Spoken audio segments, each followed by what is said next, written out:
não nos trata como exigem nossas faltas, nem nos pune em proporção às nossas culpas. Assim o Senhor age conosco, e é assim que Ele espera que nós também façamos com aqueles que são os nossos inimigos. Quem são os inimigos, né?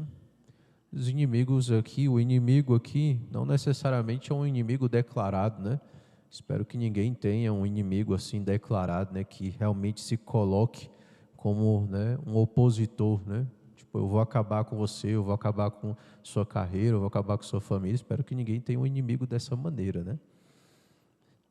O inimigo aqui é todo aquele que lhe causa dano, né? Seja material, seja espiritual. O Senhor coloca aqui aquele que dá uma bofetada.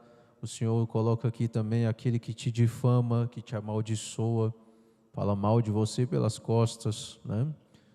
Acaba com a tua boa fama. Esse é o inimigo. Será que alguém identificou-se como inimigo, né? Quando falava agora, né? Será que eu já não fiz isso? Falei mal de alguém, né? Pelas costas, difamei, né? Acabando com a boa fama dos outros, né? A conhecida fofoca, né? Como o Papa Francisco tem falado reiteradamente, várias vezes, sobre o mal da fofoca, né? O mal da maledicência. Quando eu falo de um defeito de outra pessoa, a pessoa realmente tem aquele defeito, né? Mas não cabe a mim, né, acabar com a boa fama dela, né?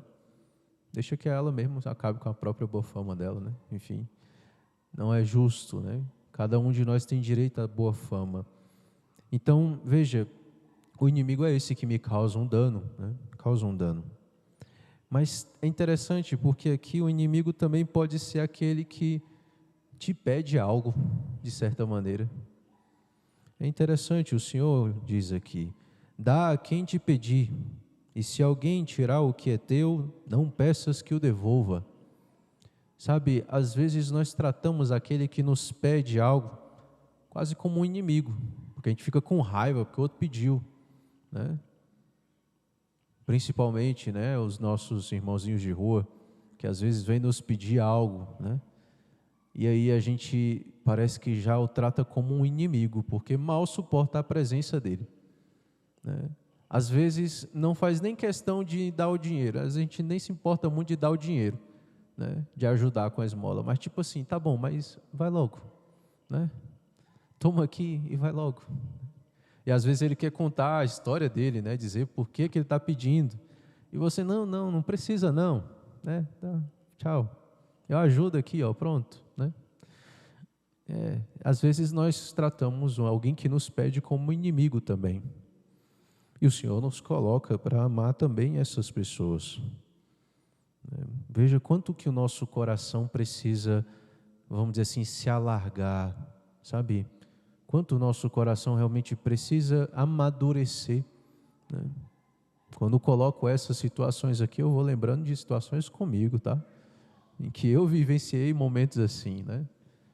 Em que eu fiz, às vezes, até essas coisas, né? Então a gente vai fazendo esse exame de consciência com esse evangelho aqui.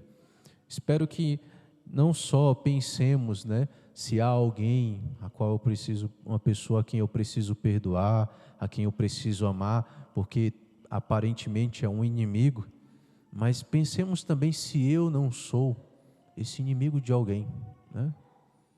Às vezes, né, eu tenho alguma, eu gosto de brincar, dizer que é uma chaga aberta, né, com alguém. Às vezes eu tenho uma indiferença com a pessoa, né? Prefiro ficar sem falar com a pessoa. Então veja, o Senhor nos pede, né, que o nosso coração seja alargado. Isso aqui é para que o nosso coração possa se abrir realmente. Porque esse coração precisa ser alargado, né? Através do amor, da misericórdia aqui praticados nesta vida, porque será colocada no vosso regaço, no vosso colo, uma boa medida, calcada, sacudida, transbordante.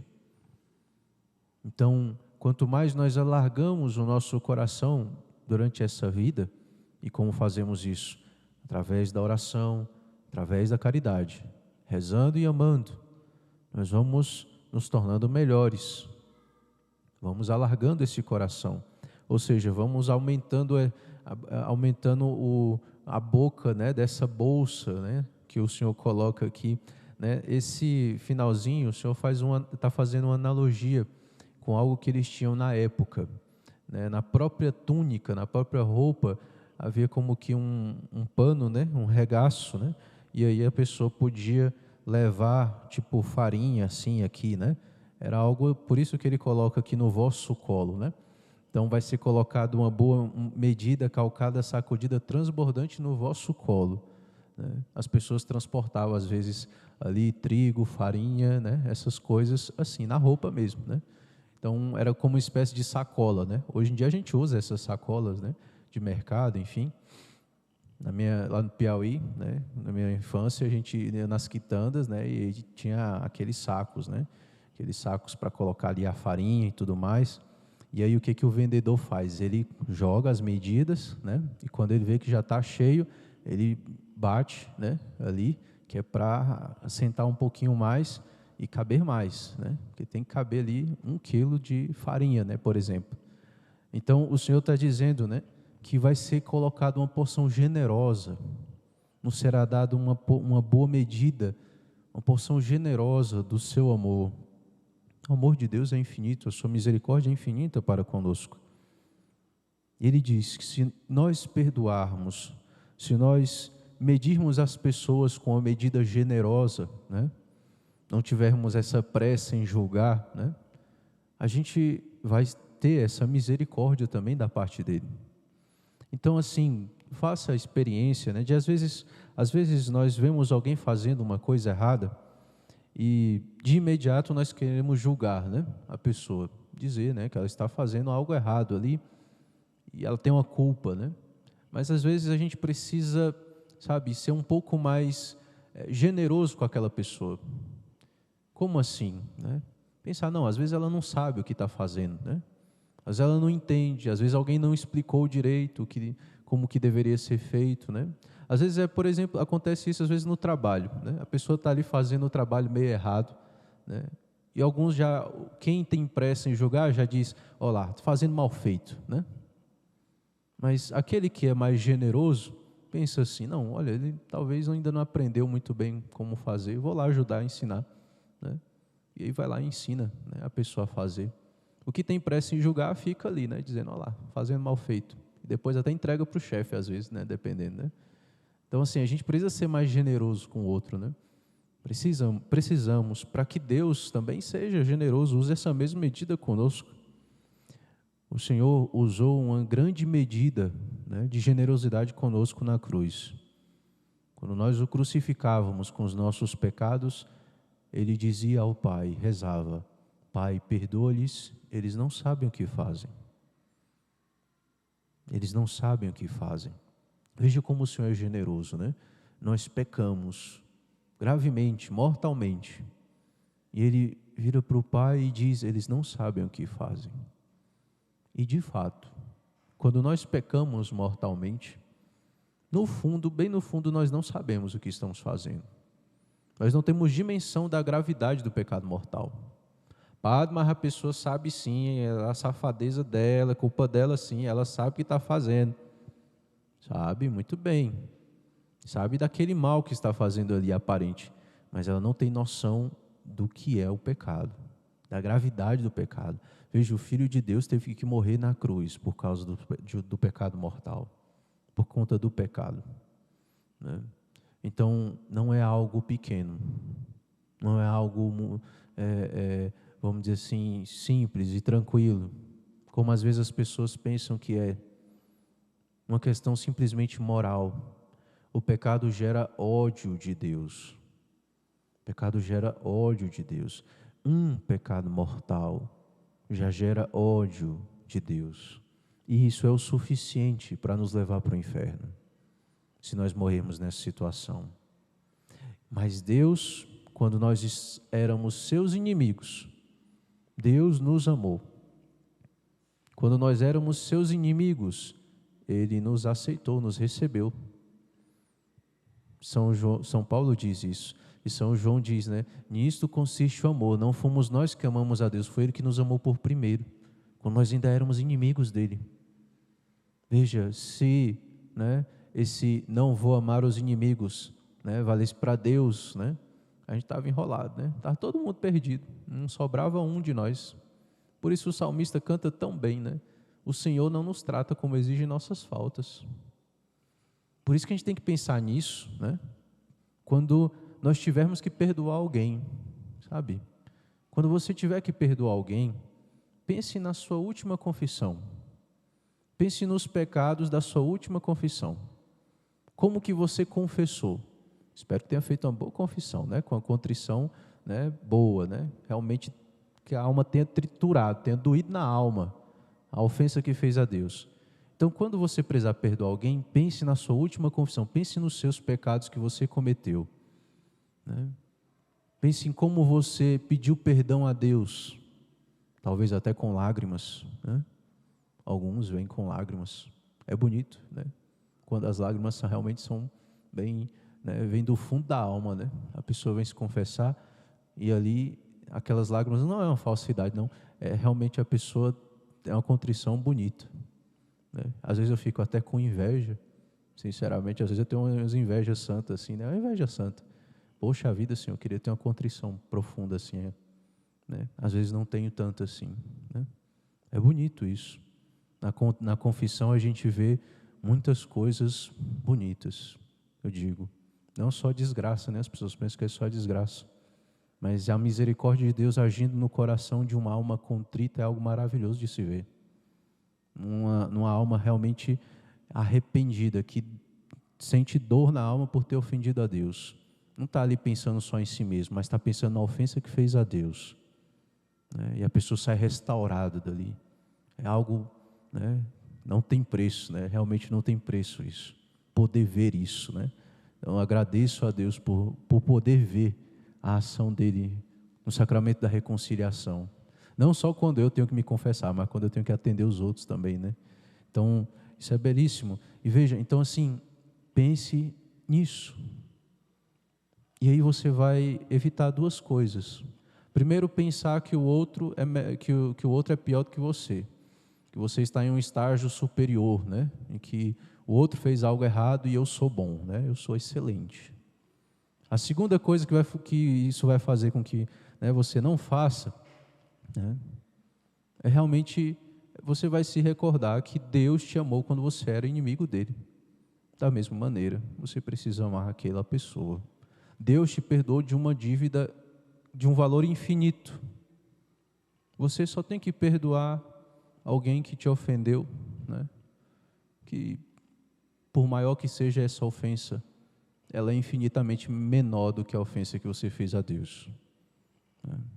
Então, algumas situações são mais difíceis, é fato. Precisa rezar, né, para sair esse perdão.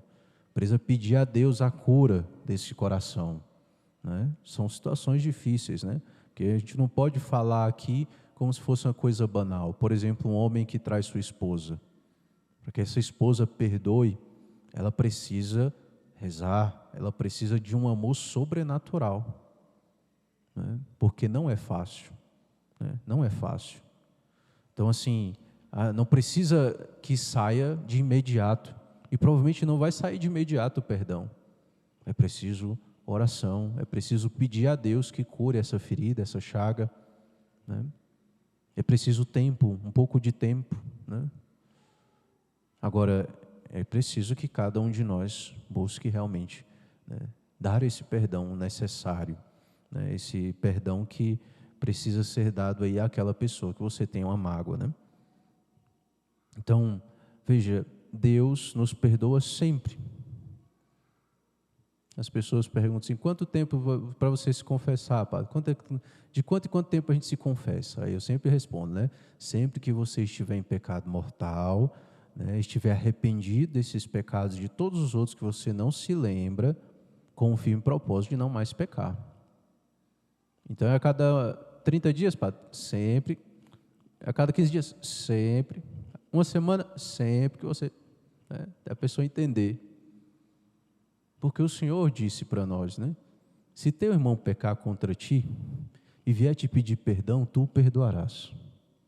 E se 7 vezes no dia, imagina, 7 vezes no dia ele fizer algo contra você e te pedir perdão, tu o perdoarás. Então assim, eu penso que quando Deus manda, nosso Senhor Jesus Cristo manda a gente fazer isso, Ele faz muito melhor, né? Faz muito mais perfeitamente, né? Tinha santo que se confessava todo dia, inclusive, né? A confissão não deve ser um lugar de medo, de julgamentos. A confissão é o lugar da misericórdia, né? Não precisamos ter medo. A gente precisa ter medo de morrer em pecado mortal. Essa é a pior desgraça que vai acontecer, que pode acontecer na sua vida. Espero que nunca aconteça, que não aconteça, né? Espero que você morra em comunhão com Deus, na amizade com Ele, na amizade com os teus irmãos, com a tua família, em paz. E então eternamente você cantará a misericórdia dele no céu. Agora, se não for assim, eternamente você vai odiá-lo no inferno. E vai sofrer por isso, né? E vai sofrer por isso, eternamente. Então, veja, o Senhor quer fazer com que o nosso coração, né, ele bata no mesmo ritmo do dele, né? Para que a gente possa amar dessa maneira. Aliás, amando dessa maneira, o nosso coração vai batendo no mesmo ritmo de nosso Senhor Jesus Cristo. Aí há uma concórdia. A amizade com Deus precisa disso. Nós precisamos amar como Deus ama. Concórdia é isso, né? Com o coração, né? Com o coração. Em toda amizade há concórdia. Então, se aquela pessoa é amada por Deus, e ela é, né? Ela é objeto do amor de Deus, eu também vou amá-la. Esse é o ponto, né? Esse é o critério. Essa é a medida, né? Então, para nós católicos, né, foi derramado uma boa medida, calcada, sacudida, transbordante, quando nós fomos batizados. Ele nos fez filhos dele, né? Uma boa medida. Então nós temos que fazer, né, isso crescer, né? E, vamos assim, enlarguecer, né, esse saco, né, essa sacolinha, né, o máximo que nós pudermos nessa vida. Agora, insisto, se você estiver em pecado mortal, a boca do saco está amarrada. Aí não adianta, não vai entrar nada, né? Está amarrada com aquele nó cego mesmo, né? Se há alguém que você precisa perdoar, você está em pecado mortal. Se há alguém que você guarda rancor, se você tem alguém como inimigo dessa maneira aqui, mas você não ama, você não se esforça nem mesmo por rezar por essa pessoa, se você não consegue nem rezar por essa pessoa, você está em pecado mortal. E aí a boca do saco está amarrada, ó. Não adianta, pode jogar, vai só cair no chão, né? Então, normalmente esse é o parâmetro que eu uso nas confissões para perceber, né, se a pessoa pode receber a absolvição, o perdão dos pecados ou não. Você consegue pelo menos rezar por essa pessoa que fez isso com você, né? Se consegue, aí muito bem, né? Ao menos isso. Tenha a vontade, tenha, né, o desejo, né, do bem dessa pessoa de alguma maneira, da conversão daquela pessoa. Agora, se nem isso, né, aí, né, não dá para desamarrar ali naquela hora, não. Aconteceu uma vez, né? Eu insisti, tentei, expliquei, falei, citei passagem bíblica e nada da pessoa. Não, né? Uma chaga profunda. Eu tive que virar para a pessoa e dizer: ei, minha filha, você vá para casa então, você reze, você ainda não está preparado para receber a absolvição de Deus. Como é que vai receber a absolvição de Deus, o perdão, se você não consegue nem rezar por uma pessoa que te ofendeu, né? Veja, é como aquele servo mau, né, que pede perdão da dívida, da fortuna que devia ao patrão, mas logo em seguida vai cobrar umas poucas moedas de prata daquele que lhe deve ali, um outro servo. Então, essa pessoa sai um pouco chagada comigo, né? Porque imagina você negar a absolvição. A gente pode fazer isso, viu? Às vezes, né? Para o bem da pessoa. Não é porque, não foi com sua cara. Não, é para o bem, né? É para o bem. Em questões mais extremas também, né? Tá bom, vou procurar outro padre, né? Foi o que eu ouvi na hora, né? Mas aí eu fiquei feliz porque na semana seguinte a pessoa voltou, né? Dizia assim, padre, você está lembrando de mim? Aí eu, estou lembrando, né? Brinquei assim. Ela, eu sou uma pessoa que o senhor não deu absolvição na semana passada. Não, sim, eu lembro, sim, perfeitamente. Mesmo de máscara eu consigo lembrar ainda alguns, né? Ela então, padre, eu percebi que o senhor tinha razão, né? Que não era nenhuma coisa muito séria, né? Você vai rezar por essa pessoa? Eu vou. Então tá bom. Aí eu dei a absolvição, né? Então é preciso, né, que a gente se acerte aí, né? Realmente, quando a gente se aproxima do tribunal da misericórdia de Deus, a gente precisa dar esse perdão também, né? Pelo menos esse esforço, né, de rezar pela pessoa. Que nós tenhamos esse coração, né, esse coração cada vez mais enlarguecido, né, pela caridade de Deus, pelo Espírito de Deus que habita em nós, para que nós possamos receber a misericórdia de Deus quando chegar a nossa hora, quando chegar o momento do nosso juízo, quando nós estivermos, né, cara a cara com o juiz. Né? O juízo será sem misericórdia para aqueles que não praticaram a misericórdia, né? Mas para os que viveram a misericórdia, grande será a tua alegria, né? Cantará eternamente a misericórdia de Deus no céu. Louvado seja nosso Senhor Jesus Cristo.